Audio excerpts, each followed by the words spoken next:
Imagine this. You are Eleanor de Montfort, barely 16 years old, standing in a cold stone chamber in the year 1347.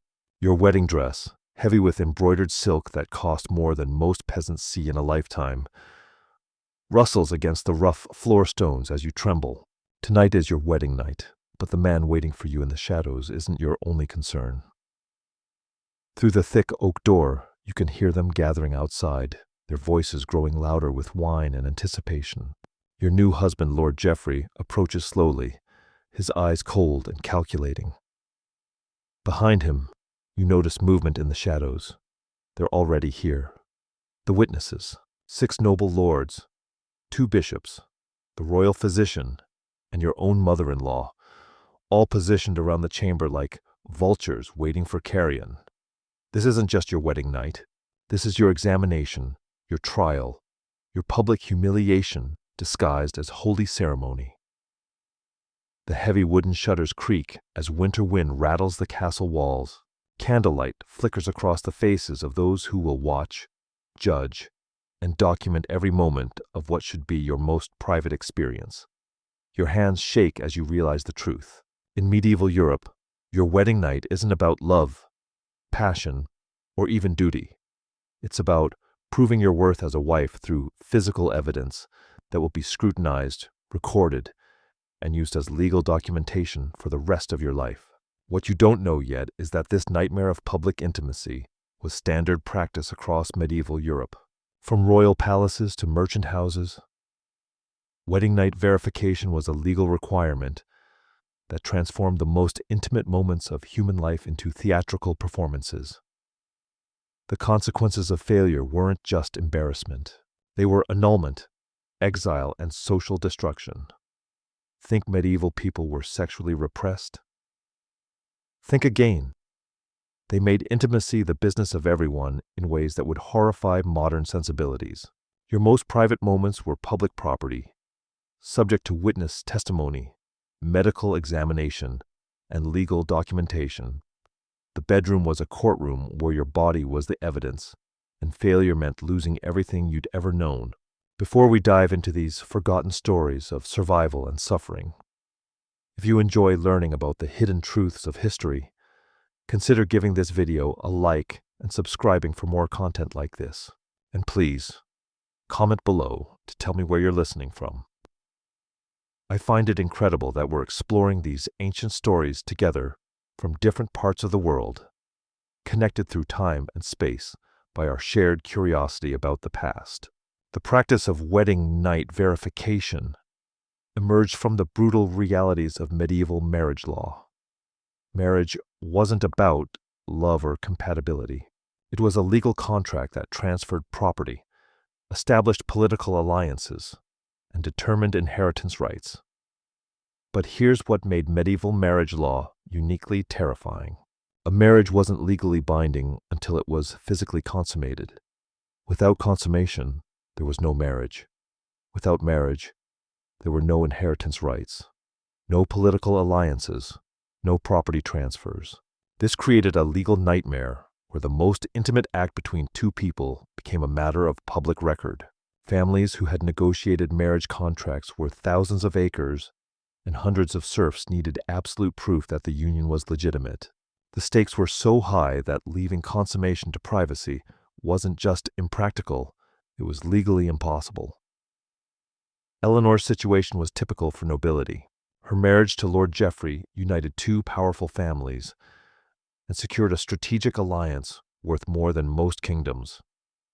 The dowry alone included 3 castles, 200 serfs, and trade rights that would generate wealth for generations. But none of that mattered if the marriage wasn't properly consummated and witnessed. The preparation for wedding night verification began weeks before the actual ceremony. Professional witnesses were selected based on their social standing and legal authority.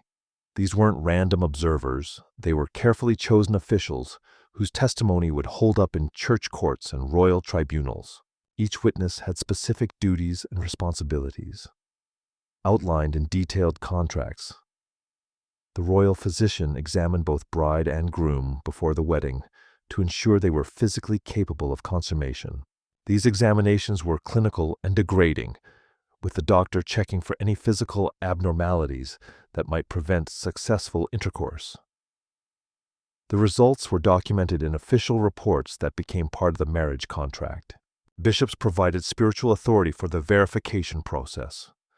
They blessed the marriage bed, performed special prayers for fertility, and served as moral witnesses to ensure the consummation occurred according to church doctrine. Their presence transformed a sexual act into a religious sacrament, making the verification process a holy duty rather than voyeuristic entertainment. Noble witnesses represented the political interests at stake. Lords and ladies from both families attended to protect their investment in the marriage alliance. They were there to ensure that neither family could later claim the marriage was invalid due to lack of consummation. Their testimony would be crucial if inheritance disputes arose decades later. The chamber itself was prepared like a stage set for legal proceedings. The bed was positioned so witnesses could observe movement and hear sounds without being too close to the actual participants. Candles were placed strategically to provide adequate lighting for verification purposes. Fresh linens were laid specifically for the examination that would follow consummation. Eleanor's mother-in-law, Lady Margaret, had supervised similar verifications for decades. She knew exactly what evidence the witnesses needed to see and hear. The movement of bed curtains indicating vigorous activity. Sounds from both participants suggesting genuine engagement. Physical evidence on the linens afterward, proving penetration had occurred. The psychological pressure on young brides was enormous. Eleanor had received detailed instructions from her mother about how to behave during the verification. She was expected to show appropriate modesty while also demonstrating willing participation. Too much resistance would suggest the marriage was forced and therefore invalid. Too much enthusiasm would mark her as wanton and unsuitable for noble marriage. The grooms faced their own pressures. Lord Geoffrey was 32 years old and experienced, but performance under such scrutiny was challenging, even for confident men. The witnesses weren't just observing, they were evaluating his masculinity, his ability to control his bride, and his fitness as a political ally. Failure would destroy his reputation and potentially end his family's influence. The actual process of verification followed established protocols that varied by region, but maintained consistent elements. The bride and groom were formally presented to the witnesses as married couples ready for consummation. The bishop blessed their union and prayed for successful completion of their marital duties. The witnesses took their designated positions around the chamber. Privacy was maintained through heavy curtains around the bed. But these curtains were designed to reveal shadows and movement, while concealing explicit details. The witnesses could see enough to verify that intercourse was taking place, without witnessing the actual act in graphic detail. This balance between verification and modesty was carefully calibrated to satisfy legal requirements while maintaining some dignity. The sounds of consummation were considered crucial evidence. Witnesses listened for specific indicators that genuine intercourse was occurring. The creaking of the bed frame, suggesting vigorous movement. Breathing patterns from both participants, indicating physical exertion. Verbal expressions of completion when the act was finished. These sounds were more important than visual evidence because they couldn't be easily faked. Time limits added another layer of pressure. The witnesses expected consummation to occur within a reasonable time frame, usually within 2 hours of the formal presentation. Couples who took too long were suspected of experiencing difficulties that might invalidate the marriage. Those who finished too quickly faced questions about whether proper consummation had actually occurred. Eleanor and Geoffrey's verification lasted 3 hours. The witnesses heard clear evidence of multiple attempts at consummation, suggesting genuine effort from both participants. The physical evidence examined the following morning confirmed successful penetration and completion. The marriage was declared legally binding and the political alliance was secured. But not all verifications ended successfully. Failed consummations led to immediate annulment proceedings that could destroy families and destabilize political alliances. The church maintained detailed records of failed wedding night verifications, revealing the devastating consequences when physical evidence didn't meet legal requirements. The morning examination was perhaps the most humiliating aspect of the entire process. The bride was subjected to a physical inspection by the royal physician and female witnesses to verify signs of defloration and consummation. This examination was conducted while the male witnesses waited outside, but the results were shared with all interested parties. The linens were displayed as evidence, with specific attention paid to bloodstains that indicated the bride's virginity had been intact before consummation. These bloodstains weren't just private proof. They were legal documents that would be preserved in family archives for generations. The absence of appropriate bloodstains could trigger investigations into the bride's previous sexual experience. The documentation process created permanent records that followed couples throughout their marriages. Detailed witness statements describing what they observed and heard during consummation. Medical reports confirming physical evidence of successful intercourse. Legal documents establishing the marriage as properly consummated and therefore binding under church and civil law. Regional variations in verification practices reveal how widespread and systematic these procedures were across medieval Europe. In France, royal marriages required verification by representatives from both the church and the monarchy. English noble families developed elaborate protocols involving multiple nights of verification to ensure conception occurred quickly after marriage. Italian city-states created verification guilds whose professional witnesses specialized in marriage consummation documentation. These guilds maintained strict standards for evidence gathering and charged substantial fees for their services. German principalities required verification, witnesses to swear formal oaths before church courts, making false testimony a crime punishable by excommunication. The Spanish Inquisition used marriage verification records as evidence in purity investigations, examining consummation documents to identify families with Jewish or Muslim backgrounds. Portuguese maritime families adapted verification practices for long-distance marriages, where consummation might be delayed by months due to trading voyages. Economic motivations drove the development of increasingly sophisticated verification procedures. Marriage contracts worth modern equivalents of millions of dollars couldn't be left to chance or privacy. Families invested enormous resources in marriage negotiations and needed absolute certainty that their agreements would be legally enforceable. Inheritance law created additional pressures for thorough verification. Noble titles, land holdings, and commercial privileges all depended on legitimate heirs born from properly consummated marriages.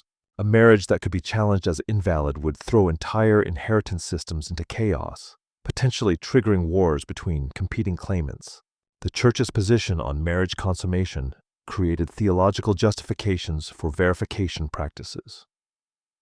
Marriage was considered a sacrament that required physical completion to be spiritually valid. The doctrine of two becoming one flesh wasn't metaphorical. It required actual sexual union, witnessed by appropriate authorities. Thomas Aquinas developed detailed theological arguments supporting marriage verification in his Summa Theologica around 1265.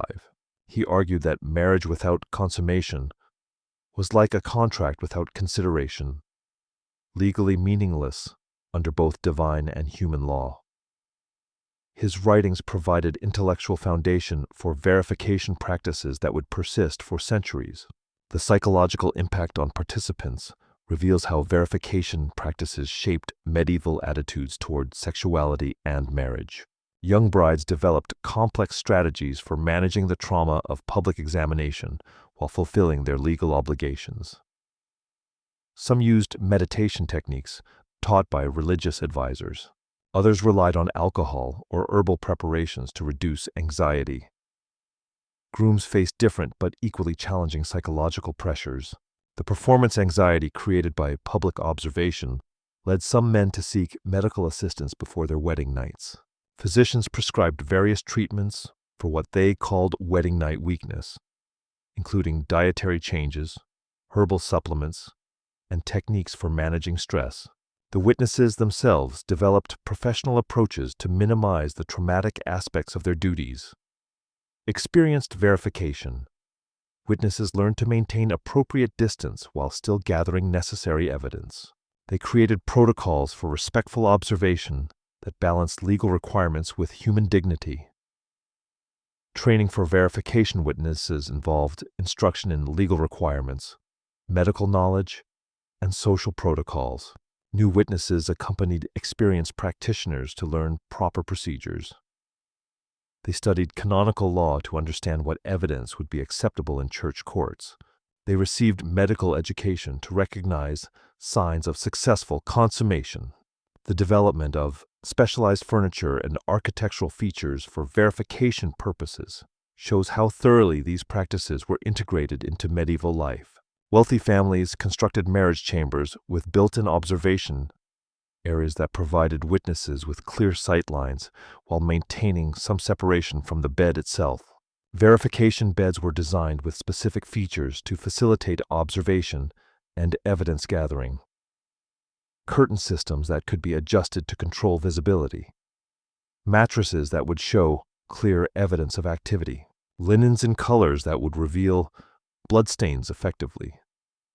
These weren't standard beds adapted for verification. They were purpose-built furniture for legal documentation.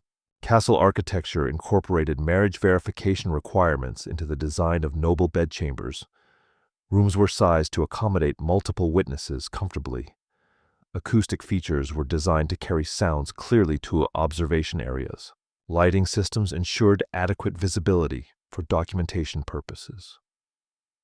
The participation of religious authorities in verification practices created complex theological debates about the nature of marriage and sexuality. Progressive church scholars argued that verification violated the privacy that should surround the marriage sacrament. Conservative theologians insisted that public verification was necessary to prevent fraud and ensure legitimate heirs. Pope Gregory IX issued papal bulls in the 1230s that attempted to regulate verification practices while maintaining their legal necessity. His directives required that verification be conducted with appropriate dignity and that witnesses maintain professional detachment. These regulations suggest that verification practices were becoming too invasive, even by medieval standards. Monastic scholars produced detailed guides for marriage verification that balanced legal requirements with Christian modesty. These manuals instructed witnesses on proper behavior, outlined acceptable evidence standards, and provided protocols for documenting their observations. The scholarly attention given to verification procedures reveals how seriously medieval society took these practices. The resistance movements that developed among some noble families show that verification practices were controversial even in their own time. Certain families attempted to negotiate marriage contracts that would waive verification requirements, though such arrangements were rarely accepted by other parties or church authorities. Alternative verification methods were sometimes proposed as compromises between privacy and legal requirements. Some families suggested that consummation could be verified through medical examination alone, without requiring witnesses to observe the actual event. Others proposed that verification could occur over multiple nights, reducing the pressure on any single encounter. The failure rates for marriage verification reveal how challenging these procedures were for participants. Historical records suggest that approximately 15% of noble marriages failed initial verification attempts, requiring multiple nights of observation before successful consummation could be documented. Failed verifications created immediate crises that required rapid legal and political responses. Families whose marriages failed verification faced annulment proceedings that could dissolve previously negotiated alliances. The shame associated with failed verification often led to permanent exile for both bride and groom. Medical intervention in failed verifications became increasingly sophisticated as physicians developed treatments for wedding night difficulties. Doctors prescribed various remedies for nervousness, physical problems, or incompatibility between spouses. These medical treatments were administered under witness supervision to ensure their effects could be properly documented. The social consequences of verification practices extended far beyond the immediate participants. Servants and castle staff became intimately familiar with the sexual lives of their employers through their involvement in verification procedures. This knowledge created complex power dynamics within noble households. Gossip networks spread information about verification results throughout medieval society, creating reputations that followed families for generations. Successful verifications enhanced family prestige and marriage prospects for other children.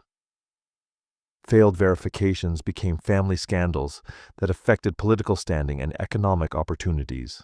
Now that you've witnessed the systematic invasion of privacy that characterized medieval marriage verification, you're beginning to understand how completely different concepts of intimacy were in the past.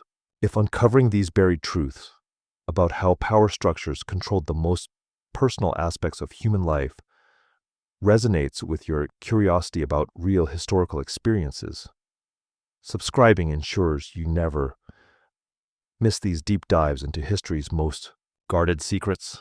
The stories waiting ahead will challenge everything you thought you knew about privacy, marriage, and the relationship between personal autonomy and social control. The international dimensions of verification practices reveal how these procedures facilitated diplomatic marriages between different kingdoms and cultures.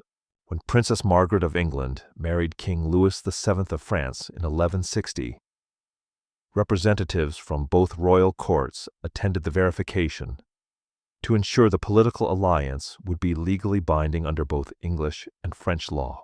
Cross-cultural verification created unique challenges when marriage partners came from different legal traditions.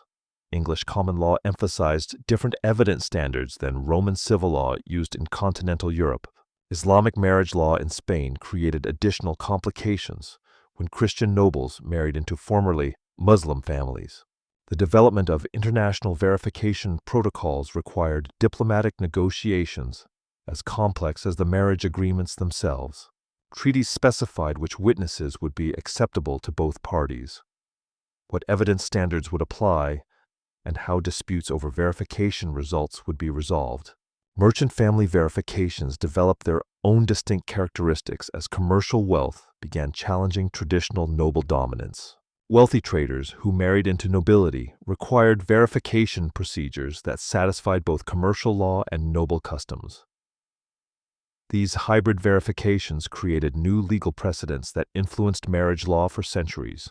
Banking families like the Medici developed verification practices that emphasized financial competency alongside physical consummation. Their marriage verifications included documentation of the bride's ability to manage household finances and the groom's competence in commercial negotiations.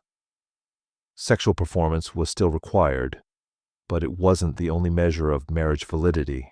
Guild regulations created additional verification requirements for marriages within specific trades. Master craftsmen needed to demonstrate not only physical consummation, but also the technical skills required to maintain their professional standing.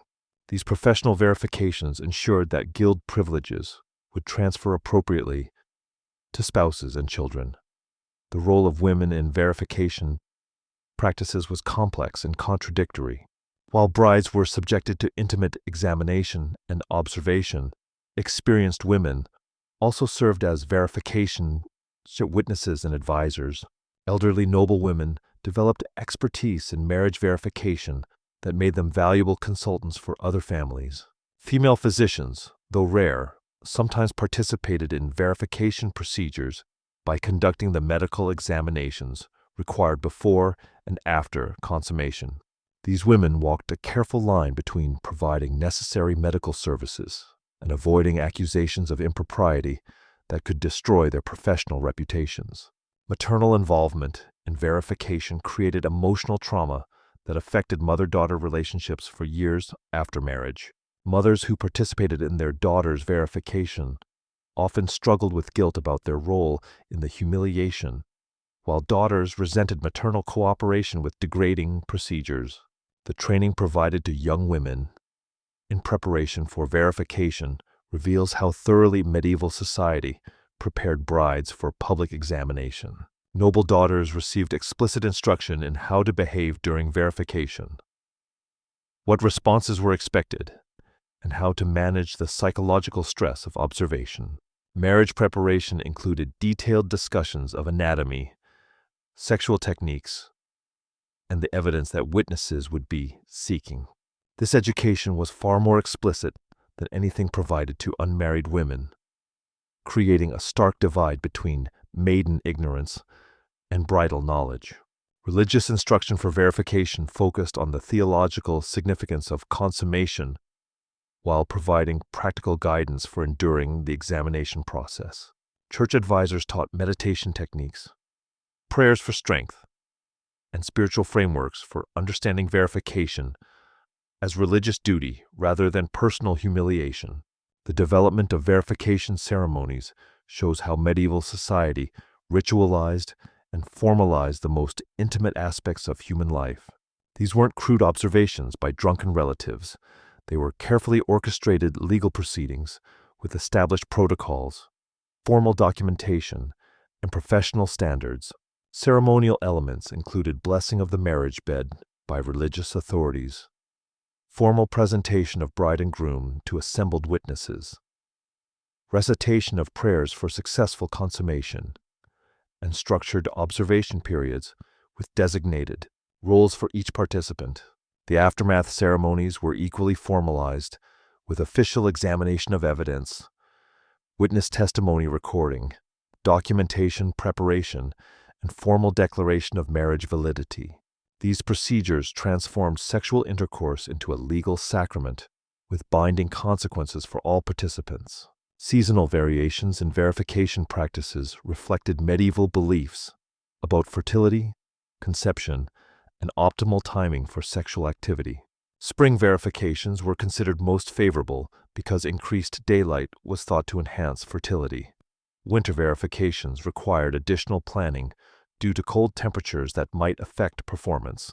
Astrological considerations influenced verification timing, as medieval physicians believed celestial alignments affected sexual compatibility and conception probability. Noble families consulted court astrologers to determine optimal dates for marriage verification based on planetary positions and lunar phases.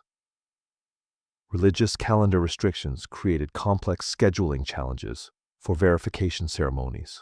The Church prohibited marriage activities during Lent, Advent, and various feast days, requiring families to plan verification timing months in advance. These restrictions sometimes forced delays that created diplomatic tensions between families. The evolution of verification practices over time shows how these procedures adapted to changing legal, social, and cultural conditions. Early medieval verifications were relatively simple affairs focused primarily on confirming that intercourse had occurred. Later practices became increasingly elaborate as legal requirements became more sophisticated. Technological developments influenced verification procedures as improvements in lighting, furniture design, and medical instruments made observation and documentation more precise. Better candles provided clearer visibility. Improved bed construction reduced noise that might interfere with auditory evidence. Advanced medical tools allowed more accurate examination of physical evidence. Legal developments created new requirements for verification documentation, as church and civil courts demanded more detailed evidence for marriage validity. Witness testimony formats became standardized. Medical examination procedures were codified. Documentation standards were enforced across different jurisdictions. The decline of verification practices began in the late medieval period, as concepts of privacy and individual rights slowly emerged. Humanist philosophers questioned whether public observation of intimate acts was compatible with human dignity. Legal scholars argued that marriage validity could be established through less invasive means. Protestant Reformation challenges to Catholic marriage doctrine included criticism of verification practices as degrading and unnecessary. Reformed churches developed alternative approaches to marriage validation that emphasized mutual consent over physical evidence. These theological changes gradually reduced verification requirements in Protestant regions. Renaissance cultural changes promoted new ideals of romantic love and marital privacy that conflicted with traditional verification practices. Literature and art began celebrating intimate marriage relationships that excluded outside observers.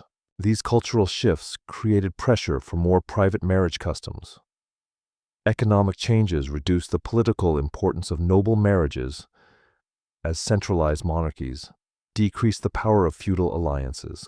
Marriages became less important for political stability and territorial control, reducing the necessity for elaborate verification procedures.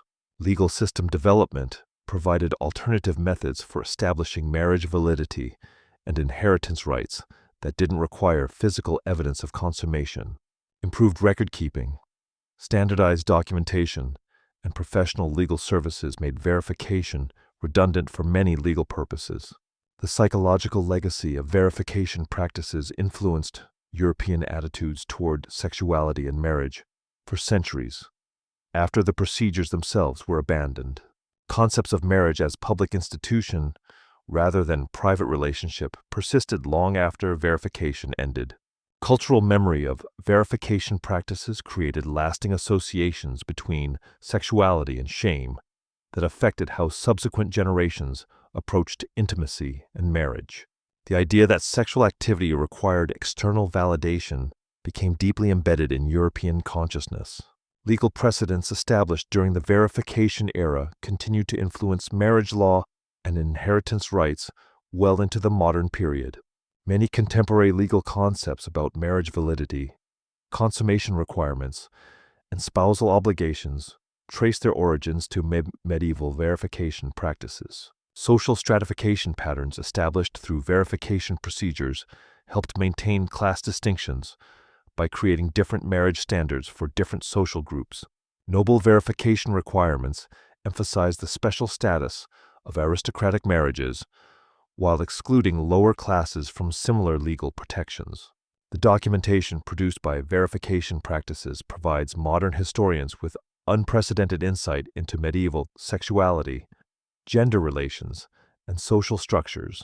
These records reveal aspects of private life that would otherwise be completely unknown, making verification documents invaluable historical sources despite their disturbing origins. Archaeological evidence supports historical records of verification practices through discoveries of specialized furniture, architectural features, and personal items associated with marriage ceremonies. These physical remains confirm that verification was as widespread and institutionalized as documentary sources suggest. Comparative analysis with other cultures reveals that marriage verification wasn't unique to medieval Europe. Though European practices were particularly elaborate and well documented, similar customs existed in various forms across different societies, suggesting that public validation of marriage has deep anthropological roots. The complete transformation from public verification to private intimacy represents one of the most significant changes in human social organization. We've moved from a world where the most intimate aspects of human life were subject to public observation and legal documentation to one where such intrusion would be considered criminal assault. Modern marriage practices retain ceremonial elements that echo verification traditions while eliminating the invasive observation that characterized medieval procedures. Wedding ceremonies still include witnesses, official documentation, and legal validation, but these elements focus on consent and commitment rather than physical performance. Legal marriage requirements today emphasize mutual consent, legal capacity, and proper documentation while completely eliminating physical evidence requirements. The idea that marriage validity could depend on witness sexual performance seems barbaric to contemporary sensibilities. Privacy rights that we consider fundamental and natural are actually recent historical developments that required centuries of social evolution. The expectation that intimate relationships should be free from external observation represents a revolutionary change from historical norms. Gender equality in modern marriage contrasts sharply with medieval verification practices that subjected women to humiliating examination while emphasizing male performance and control. Contemporary marriage emphasizes partnership and mutual respect rather than ownership and domination. Medical privacy protections ensure that sexual health and performance remain confidential between patients and healthcare providers, rather than becoming matters of public record and legal documentation. The medicalization of sexuality has shifted from public verification to private treatment. The transformation of marriage from political alliance to personal relationship eliminated the economic and diplomatic pressures that made verification seem necessary to medieval society. When marriages no longer determined territorial control or inheritance disputes, public validation becomes unnecessary. Looking back at Eleanor de Montfort in her cold stone chamber, surrounded by witnesses preparing to observe and document her most intimate moments, we can appreciate how completely our concepts of privacy, dignity, and personal autonomy have evolved. Her terror wasn't just personal anxiety about performance. It was the weight of an entire social system that treated human sexuality as public property. The candlelight still flickers across the faces of those who will judge her performance. But now we understand that this moment represents more than individual trauma. It embodies a worldview where privacy didn't exist, where the most personal aspects of human experience were subject to public scrutiny and legal documentation. Medieval verification practices remind us that privacy isn't a natural human condition, but a hard-won social achievement that required centuries of struggle against systems of control and observation. The bedroom became private only after society recognized that some aspects of human experience are too intimate for public consumption. The witnesses surrounding Eleanor's bed represent not just individual voyeurs, but an entire civilization that hadn't yet developed concepts of personal boundaries, individual rights, or intimate privacy. Their presence was legal necessity, not personal choice, in a world where marriage was too important to be left to private discretion. Understanding these practices helps us recognize how recent and fragile our modern concepts of privacy actually are. The idea that intimate relationships should be free from external observation represents a revolutionary change that we often take for granted. The horror of medieval verification practices serves as a reminder that social progress isn't inevitable and that rights we consider fundamental can be lost if we don't actively protect them. The transformation from public verification to private intimacy required conscious effort by countless individuals who recognized the importance of personal dignity and autonomy. Eleanor's story, multiplied across thousands of noble families throughout medieval Europe, represents both the worst aspects of historical social control and the human resilience that eventually overcame such invasive practices. Her suffering contributed to a gradual recognition that some aspects of human experience must remain private to preserve basic human dignity. The next time you close your bedroom door and expect privacy, remember that this simple act represents centuries of social evolution and countless struggles for personal autonomy. What seems natural and obvious to us would have seemed impossible to medieval society. If this exploration of history's hidden invasions of privacy has transformed your understanding of how personal rights developed over time, subscribing ensures you'll continue accessing these revelations about how human dignity was gradually recognized and protected. Your curiosity about the real human experience behind historical social structures deserves to be fed, and there are many more stories of both oppression and liberation waiting to be told. The transformation from public humiliation to private dignity represents one of humanity's greatest achievements, and understanding that journey helps us appreciate and protect the freedoms we often take for granted today.